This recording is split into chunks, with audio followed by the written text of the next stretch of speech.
I think social media is driving a lot of this adoption of brand being more human and relatable. And the easiest way to do that is put a relatable human in front of your business. Do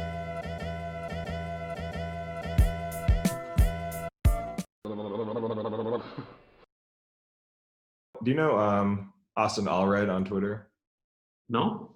Austin Allred is the founder of Lambda School. It's a online programming school. Basically, in under a year, you can build all the skills to be a software developer. It's not even close to a computer science degree. You might not get all of the theoretical aspects behind software engineering, but you can get up and running and go get a job.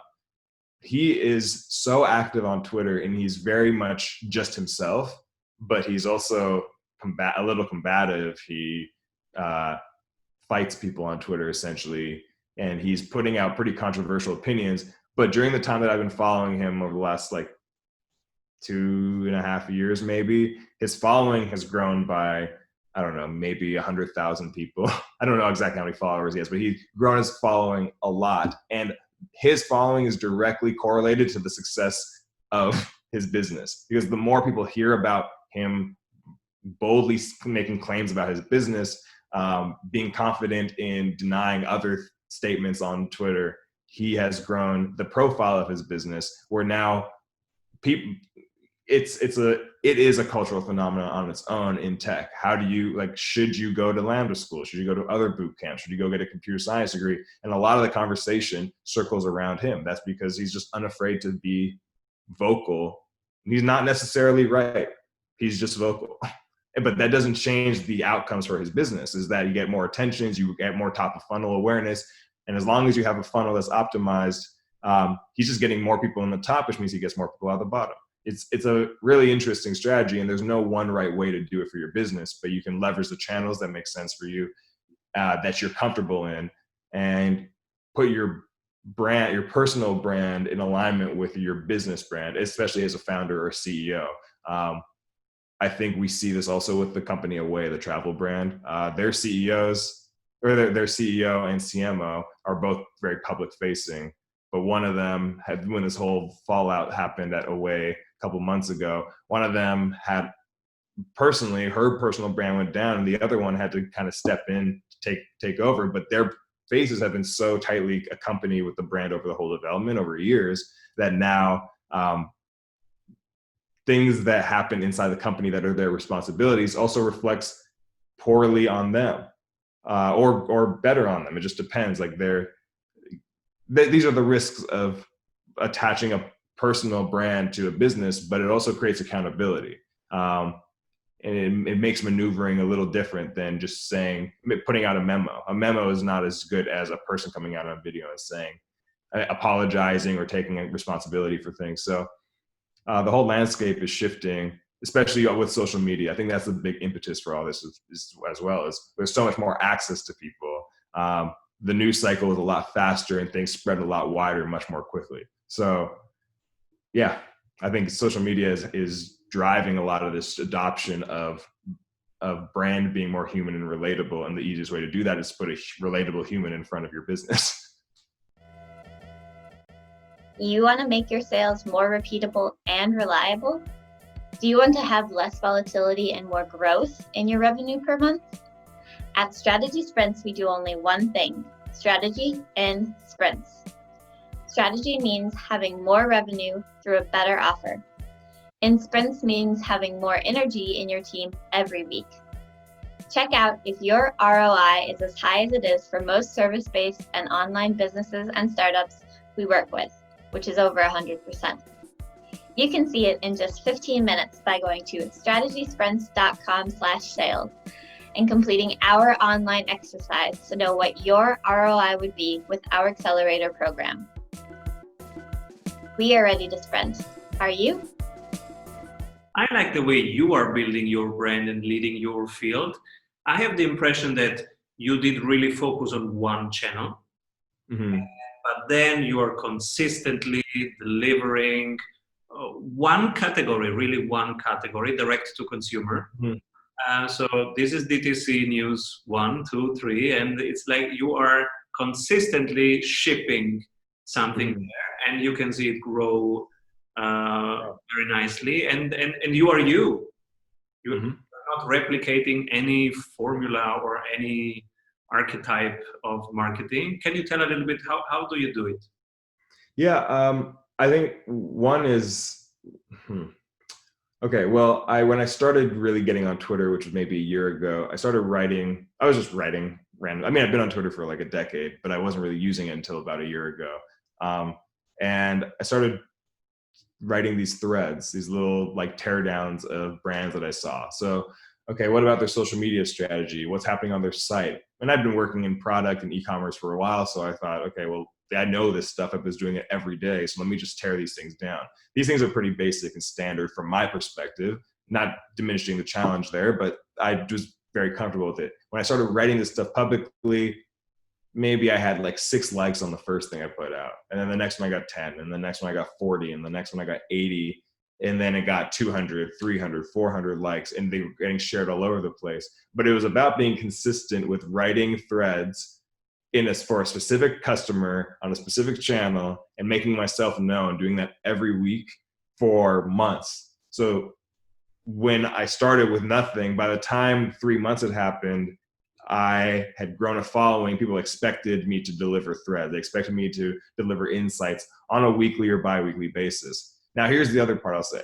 Since then, when I started doing that, I had started my consulting business. So that was a great channel for me to attract customers to myself. But when I joined Elliot, I got a little, not distracted, but I was busy with work, doing other things, branding the business as well, and building marketing channels. And I actually pulled back from writing as many threads. And I've started writing them again. The reality is, when you stop doing something and then you want to start it again, you can't expect the same results. It's a much bigger challenge for me now to build the following and engagement back up to where it was for this type of content. I still have the same amount I have more followers than I did before, but the momentum changes. So these are things that I think from a strategic perspective, when you're building a channel, when you're building a way of engaging with your customers, consistency is key. When you stop, you can't expect that the next time you start up will be the same. And people who run ads on Facebook or Instagram or Google will know this. At any given point in time, you're never going to get the same people back into your funnel. They're not going to click through your site the same way. So you can't expect your conversion rate on January 1st, 2020 to be the same one on 2021. It won't happen. Different customers, different market size, different bidding. So you're looking at any given point in time, you need to ride the momentum as much as possible and know that the work you're doing is building. So that in my experience, my personal brand grew because I was consistent on a channel. And my channel was Twitter for direct consumer people. It's relatively simple, but the format, I'm also not the only person tweeting online about this subject, but when I started writing these threads, I was the only person maybe writing about e-commerce teardowns on Twitter for D2C brands. And that unique niche, with me being who I am and just being personable as much as I could in those situations, really helped. And I'm seeing that now translating to the other work I'm doing with Elliot. I now have to explore other ways to get people involved, but those don't look like the thing I did before. So I have to test something. What's the funnel at Elliot? Sorry? What's the funnel at Elliot? Yeah. So the funnel essentially, or I can say the audience that we're going after and the community we're trying to build, because let me start by saying that Elliot is not selling a product to somebody that has to make a single purchase, or we need to then re-engage to do a repeat purchase. We are not selling a $30 product online. We are providing a platform for brands for them to sell products to other people. So the challenge is slightly different. We're not trying to sell 1,000 units of something a month. We're trying to build a community of 1,000 sellers that are engaged and work together and understand what they're trying to accomplish. So the strategy has really been to build a community online through our personal networks. So I have my personal brand. The other 2 co-founders have their personal relationships as well. We're trying to build a community there, which is just one-to-one relationships with each other, building opportunities for the people in our community to engage without us being there, but also feel comfortable that they're kind of in this Elliott circle. And through that,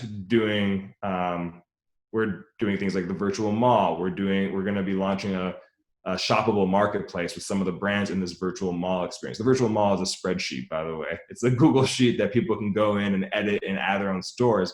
Now, what happened is when we built this experience, we've had over 300 people request access to go and edit and add stores. That's 300 people that we didn't necessarily know before that have added themselves to the store, requested access, put their brands in there. Now we're in conversations with them about coming onto our platform. Some of them are already transitioning over.